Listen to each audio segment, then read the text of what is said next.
அன்பர்கள் அனைவருக்கும் வணக்கம். ரீசெண்டாக நம்மளுடைய யூபிஐ சர்வீஸும் அப்புறம் ரூபே கார்டு சர்வீஸும் பார்த்தீங்கன்னா மொரீஷியஸில் தொடங்கப்பட்டது. ஸோ இந்தியன் டூரிஸ்ட் மொரீஷியஸ் போகிறவங்களுக்கு ரொம்பவே ஈஸியாக இருக்கும் பேமெண்ட் பண்ணுறது. இப்போது அடுத்து ஒரு சம்பவம் நிகழ்ந்திருக்கு. அதுதான் சீனாவுக்கு ஒரு மிகப்பெரிய கலக்கத்தை ஏற்படுத்தியிருக்கு. ஏற்கனவே இந்தியா வெஸ்டர்ன் இந்தியன் ஓஷனில் ரொம்பவே ஸ்ட்ராங்காக இருக்கிறாங்க. காரணம், இந்தியாவுக்கும் மொரீஷியஸ்க்கும் இடையில் இருக்கக்கூடிய அந்த நட்பு, அப்புறம் ஃப்ரான்ஸினுடைய அந்த ரீயூனியன் ஐலாண்ட். ஸோ நம்ம ஃப்ரான்ஸோட சேர்ந்து நிறைய ஜாயிண்ட் மேரிடைம் ட்ரில்ல நம்ம ஈடுபட்டு இருக்கிறோம். ஸோ அந்த ரீயூனியன் ஐலாண்ட்லேயும் பார்த்துக்கிட்டிங்கன்னா நம்மளுடைய நேவியினுடைய ப்ரெசன்ஸ் இருக்கு. ஸோ இப்போ என்ன நடந்திருக்கு அப்படின்னு பார்த்துக்கிட்டிங்கன்னா, நேற்று நம்மளுடைய பாரத பிரதமரும் அப்புறம் மொரீஷியஸினுடைய பிரைம் மினிஸ்டர் பிரவீன் ஜுக்நாத் அவர்களும் ஒரு காணொலி காட்சியின் வாயிலாக ஒரு வீடியோ கான்ஃபரன்ஸ் வழியாக பார்த்தீங்கன்னா மொரீஷியஸினுடைய அகாலிகா ஐலாண்டில் நிறைய இன்ஃப்ராஸ்ட்ரக்சர் ப்ராஜெக்டை தொடங்கி வச்சிருக்கிறாங்க. நம்மளுடைய பிஎம் தான் தொடங்கி வச்சிருக்கிறாரு. ஸோ இந்த அகாலிகா ஐலாண்டில் பார்த்துக்கிட்டிங்கன்னா ஒரு பெரிய ஏர் ஸ்ட்ரிப், அப்புறம் கோஸ்ட் கார்டு அவங்களுடைய ஷிப்ஸை டாக் பண்ணுறதுக்கு ஒரு ஜெட்டி, அப்புறம் நிறைய கனெக்டிவிட்டி ப்ராஜெக்ட்ஸ் எல்லாத்தையுமே இனாகுரேட் பண்ணியிருக்கிறாங்க. இது முழுக்க எதற்கு அப்படின்னு பார்த்துக்கிட்டிங்கன்னா, அந்த பகுதியில் மேரிடைம் சர்வேலன்ஸை பெரிய அளவுக்கு தீவிரப்படுத்துவதற்காக, பெரிய அளவுக்கு கண்காணிக்கணும். யாரை கண்காணிக்கணும்? பைரட்ஸை கண்காணிக்கணும். அதற்கடுத்து சீனாவினுடைய அந்த போக்குவரத்து எப்படி இருக்குது அப்படின்னு சொல்லிட்டு கண்காணிக்கணும். ஸோ இப்படி நம்மளுடைய சர்வேலன்ஸை பெரிய அளவுக்கு நம்ம தீவிரப்படுத்த போகிறோம். அது மொரீஷியஸுக்கும் பார்த்துக்கிட்டிங்கன்னா பெரிய அளவுக்கு உதவிகரமாக இருக்க போகிறது. அவங்களுடைய அந்த எக்ஸ்க்ளூசிவ் எக்கானமிக் ஜோனை நம்ம நல்லா சிறப்பாக பார்த்துக்குவோம், சர்வேலன்ஸ் பண்ணுவோம்.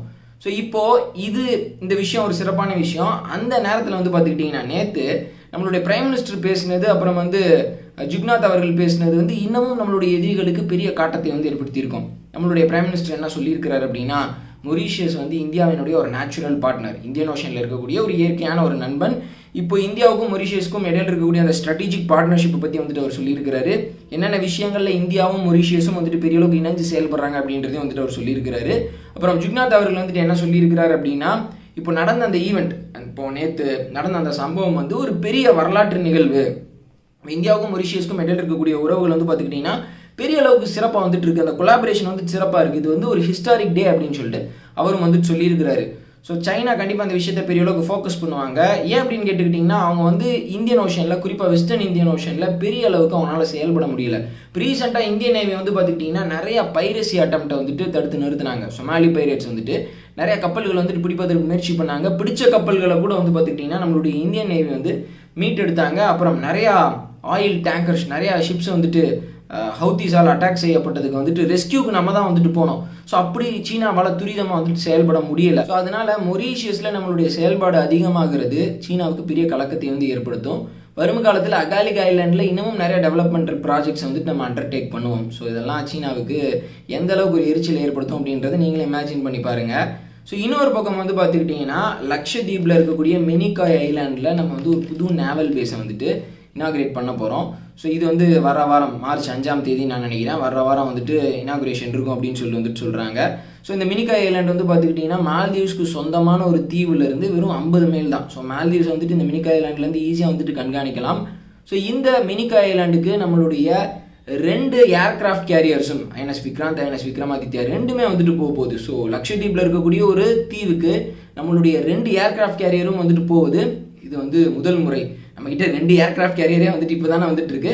சரி, இது ஒரு பெரிய விஷயம். ஃபர்ஸ்ட் டைம் இவ்வளோ ஒரு பெரிய பவர் ப்ரொஜெக்ஷனாக நம்ம அந்த இடத்துக்கு காட்ட போகிறோம்.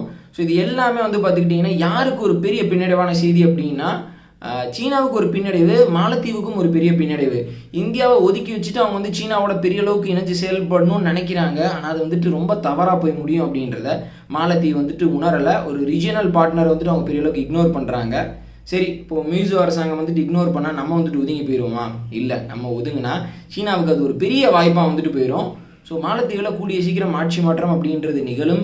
அடுத்து இந்தியா ஃபேவரபிள் கவர்மெண்ட் வருவாங்க.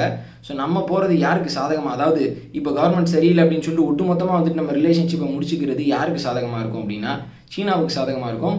அதை நம்ம செய்ய மாட்டோம். நம்ம தொடர்ச்சியாக நம்மளுடைய அந்த டிப்ளமேட்டிக் ரிலேஷனை, அந்த நல்லுறவை மெயின்டைன் பண்ணோம் அப்படின்னு சொல்லிட்டு தான் நம்ம நினைப்போம். இப்போ இருக்கக்கூடிய கவர்மெண்ட் கிட்டேயும் நம்ம அப்படி தான் பேசுவோம். சரி, அடுத்த ரொம்ப ஒரு முக்கியமான செய்திக்கு நான் வர்றேன். போன வாரம், அதாவது இந்த வாரம், இதற்கு முந்தின வாரம் பெரிய அளவுக்கு பேசப்பட்ட ஒரு செய்தி என்ன அப்படின்னு பார்த்துக்கிட்டிங்கன்னா, நிறைய இந்தியர்கள் ரஷ்யாவில் போய் மாட்டிக்கிட்டு இருக்கிறாங்க. அதாவது இந்த உக்ரைன் ரஷ்யா போரில் ரஷ்யாவுக்காக பணியாற்ற போய் மாட்டிக்கிட்டாங்க. ஃப்ரண்ட் லைனில் மாட்டிக்கிட்டாங்க. சிலர் உயிரிழந்துட்டாங்க அப்படின்ற அந்த செய்தி பெரிய அளவுக்கு பேசப்பட்ட ஒரு செய்தியாக வந்து இருக்கிறது நண்பர்களே. இது வரைக்கும் இதை பற்றி யாருமே வந்துட்டு பெருசாக பேசல, அந்த தகவல் வந்துட்டு வெளியே வரல. ஆனால் ஒரு நபர் வந்துட்டு ஒரு பேட்டி கொடுக்குறாரு, இந்த மாதிரி நாங்கள் மாட்டிக்கிட்டோம், நான் தப்பிச்சு வந்துட்டேன் அப்படின்னு சொல்லிட்டு. ஸோ அதுக்கப்புறம் அது ஒரு பெரிய நியூஸாக வந்துட்டு மாறுது. ஸோ இப்போ என்ன நடந்திருக்கு அப்படின்னு பார்த்துக்கிட்டிங்கன்னா, கிட்டத்தட்ட 100 இந்தியர்கள் வந்து ரஷ்யன் ஆர்மியில் செக்யூரிட்டி ஹெல்ப்பர்ஸாக வந்துட்டு ஜாயின் பண்ணியிருக்கிறாங்க. இந்த செக்யூரிட்டி ஹெல்ப்பர்ஸ் அப்படின்னா அவங்களுக்கு தேவையான ரஷ்யன் ஆர்மிக்கு தேவையான பொருட்களை வந்துட்டு வேர் ஹவுஸ்லேருந்து இன்னொரு இடத்துக்கு கொண்டு போகிறது, கிச்சனில் வந்துட்டு ஹெல்ப் பண்ணுறது. ஸோ இந்த மாதிரி ஹெல்ப் பண்ணுற ஒரு ரோல் தான். ஆனால் அதில் பலரை வந்து பார்த்துக்கிட்டிங்கன்னா ரஷ்யன் ஆர்மி வந்து ஃப்ரண்ட் லைனில் சண்டை போடுவதற்கு வந்துட்டு ஃபோர்ஸ் பண்ணியிருக்கிறாங்க. இதில் ஒரு சிலர் இறந்தும் வந்துட்டு போயிருக்கிறாங்க. இப்போது நம்மளுடைய மினிஸ்ட்ரி ஆஃப் எக்ஸ்டர்னல் அஃபேர்ஸ் வந்துட்டு என்ன சொல்லியிருக்கிறாங்க அப்படின்னா, மினிஸ்ட்ரி ஆஃப் எக்ஸ்டர்னல் அஃபேர்ஸினுடைய ஸ்போக்ஸ் பர்சன் ரந்தீர் ஜெய்ஷ்வால் அவர்கள் என்ன சொல்லியிருக்கிறார் அப்படின்னா, கிட்டத்தட்ட 20 பேர் வந்து இப்போ நம்மளுடைய மினிஸ்ட்ரி ஆஃப் எக்ஸ்டர்னல் அஃபேர்ஸ் வந்துட்டு காண்டாக்ட் பண்ணியிருக்கிறாங்க. ஸோ அவங்களுக்கு சரியான உதவிகளை வந்துட்டு நாங்கள் செஞ்சு தருவோம். அவங்க வந்து அந்த பிரச்சனையிலேருந்து மீண்டு ரஷ்யன் ஆர்மியில் இப்போ ஃப்ரண்ட் லைனில் மாட்டிகிட்டு இருக்கிறாங்கள, அவங்க அங்கேருந்து அவங்கள நாங்கள் ரெஸ்கியூ பண்ணுவோம் அப்படின்னு சொல்லிட்டு நம்மளுடைய ஃபாரின் மினிஸ்ட்ரி ஸ்போக்ஸ் பர்சன் வந்துட்டு சொல்லியிருக்கிறாரு. ஸோ இது மட்டும் இல்லாமல் இன்னும் நிறைய பேர் மாட்டிகிட்டு இருக்கிறாங்க. அவங்களெல்லாம் எப்போ வந்துட்டு மீட் எடுப்போம், அவங்க வந்துட்டு நம்மளுடைய எம்பசியை எப்போ வந்துட்டு அப்ரோச் பண்ணுவாங்க, இதெல்லாம் இன்னமும் வந்துட்டு தெரியலை. ஸோ அவங்களுடைய நிலைமை வந்துட்டு உண்மையிலே மோசமாக தான் இருக்கும் அப்படின்னு சொல்லிட்டு நிறைய பேர் சொல்கிறாங்க. ஏன்னா அவங்களுடைய சொந்தக்காரங்க யாருமே வந்துட்டு அவங்கள கான்டாக்ட் பண்ண முடியலை. ஏற்கனவே வந்து பார்த்துக்கிட்டிங்கன்னா இப்போ இந்த 20 பேர் கான்டாக்ட் பண்ணியிருக்கிறாங்களே, எங்களை மீட்டு கொண்டு வாங்க அப்படின்னு சொல்லிட்டு நம்மளுடைய ஃபாரின் மினிஸ்ட்ரியை கான்டாக்ட் பண்ணியிருக்கிறாங்களே, அதற்கு முன்னாடி பலரை நம்மளுடைய ஃபாரின் மினிஸ்ட்ரி வந்துட்டு மீட்டு கொண்டு வந்திருக்கிறாங்க, ரெஸ்கியூ பண்ணியிருக்கிறாங்க ரஷ்யன் கவர்மெண்ட் கிட்ட சொல்லி. ஸோ இது ஒரு பெரிய பிரச்சனையாக கண்டினியூஸாக வந்துட்டு போய்கிட்டு இருக்கு. ரஷ்யாவுக்கு வந்துட்டு பார்த்துக்கிட்டிங்கன்னா மேன் பவர் அப்படின்றது ஒரு பெரிய பிரச்சனையாக வந்துட்டு இருக்கு. சென்ட்ரல் ஏஷியாவிலேருந்து, ஆஃப்ரிக்காவிலேருந்து, அப்புறம் வந்து நேபாளிலேருந்து, இந்தியாவிலேருந்து நிறைய பேர் வந்து ரஷ்யன் ஆர்மியில் வந்து இப்போ ஒர்க் பண்ணி வந்துட்டு இருக்கிறாங்க. இவங்க எல்லாரும் எப்படி போகிறாங்க அப்படின்னு பார்த்துக்கிட்டிங்கன்னா, ஒரு கான்ட்ராக்ட் மாதிரி வந்துட்டு பேசுகிறாங்க.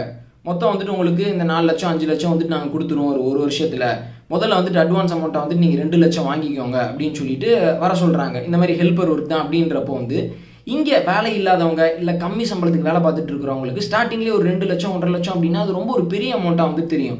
முடிச்சதுக்கப்புறம் நம்மளுக்கு வந்துட்டு ஒரு 5 லட்சம் 6 லட்சம் வந்துட்டு வந்துடும் அப்படின்னு அவங்க வந்துட்டு நினைப்பாங்க. அதாவது ஒரு கவர்மெண்ட் ஜாப்பில் ஒருத்தவங்க சம்பாதிக்கிறத ஆவரேஜாக சம்பாதிக்கிறத வந்துட்டு நம்ம சம்பாதிச்சிடலாம் அப்படின்ற எண்ணத்தில் வந்துட்டு இவங்க போயிடுறாங்க.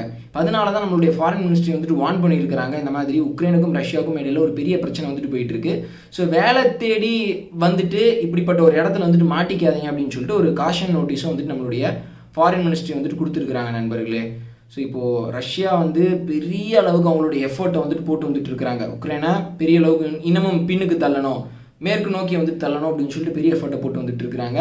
இப்போ என்ன ஒரு பெரிய இன்ஃபர்மேஷன் தெரிய வந்திருக்கு அப்படின்னு பார்த்துக்கிட்டிங்கன்னா, உக்ரைனுடைய இன்டெலிஜென்ஸுக்கு இப்போ என்ன தெரிய வந்திருக்கு அப்படின்னா, ரஷ்யா வந்து இஸ்காண்டர் மிசைல்ஸினுடைய டெப்ளாய்மெண்ட்டை பெரிய அளவுக்கு எல்லை பகுதிகள் பக்கம் அதிகப்படுத்தி இருக்கிறாங்க அப்படின்னு சொல்லிட்டு செய்தி வந்திருக்கு. இந்த இஸ்காண்டர் மிசைலினுடைய ரேஞ்ச் வந்து பார்த்துக்கிட்டிங்கன்னா கிட்டத்தட்ட 400 கிலோமீட்டர். இது வந்து ஒரு ஹைப்பர்சானிக் குவாசி பேலிஸ்டிக் மிசைல் அப்படின்னு வந்துட்டு சொல்லலாம். அதாவது இந்த மிசைல் வந்து டார்கெட் அடிக்க போகிறப்போ அதனுடைய ட்ரெஜெக்டரி வந்துட்டு மாறும், ஒரு குறிப்பிட்ட பாதையிலே வந்துட்டு போகாது. அதனால் இது இன்டர்செப்ட் பண்ணுவது ரொம்பவே கஷ்டம். மிசைல் ஏற்படுத்தக்கூடிய அந்த பாதிப்பும் வந்து பார்த்துக்கிட்டிங்கன்னா பெரிய அளவுக்கு வந்துட்டு இருக்கும். ஸோ அதனால் உக்ரைன் வந்து இது ஒரு மிகப்பெரிய ஒரு அச்சுறுத்தலாக வந்துட்டு பார்க்குறாங்க.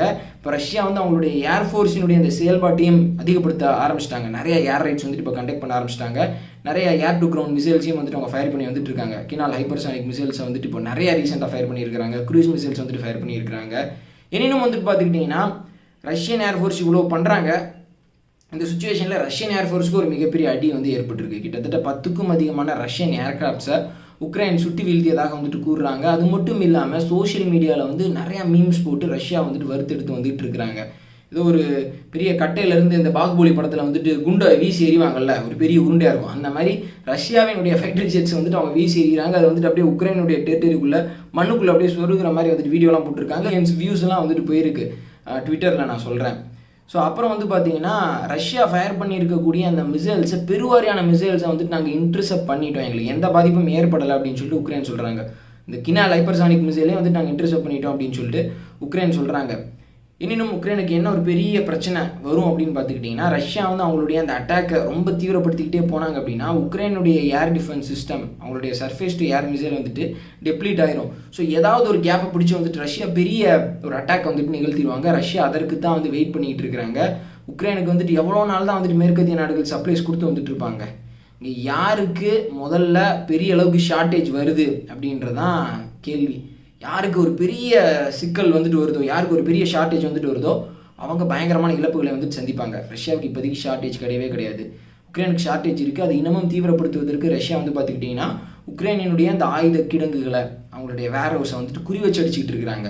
அவங்க சோல்ஜர்ஸோட உக்ரைன் எங்கெங்கே அம்யூனிஷன் வச்சுருப்பாங்க அப்படின்றத தேடி பார்த்து தான் ரஷ்யா வந்து அடித்து வந்துட்டு இருக்கிறாங்க.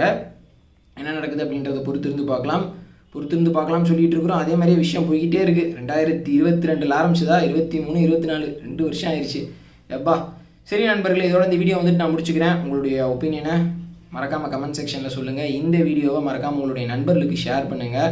மொரீஷியஸுக்கும் இந்தியாவுக்கும் இடையில் இருக்கக்கூடிய அந்த உறவை பற்றி வந்துட்டு அவங்ககிட்ட சொல்லுங்கள். நம்மளுடைய டிஃபென்ஸ் ஸ்டைல்ஸ் வந்துட்டு ரொம்பவே சிறப்பாக வந்துட்டு இருக்கு. நாளைக்கு வேறு ஒரு வீடியோவில் சந்திக்கலாம் நண்பர்களே. அது வரைக்கும் சேனலோட இணைஞ்சிருங்க. வீடியோ பார்த்தமைக்கு ரொம்ப நன்றி. ஜெய்ஹிந்த்.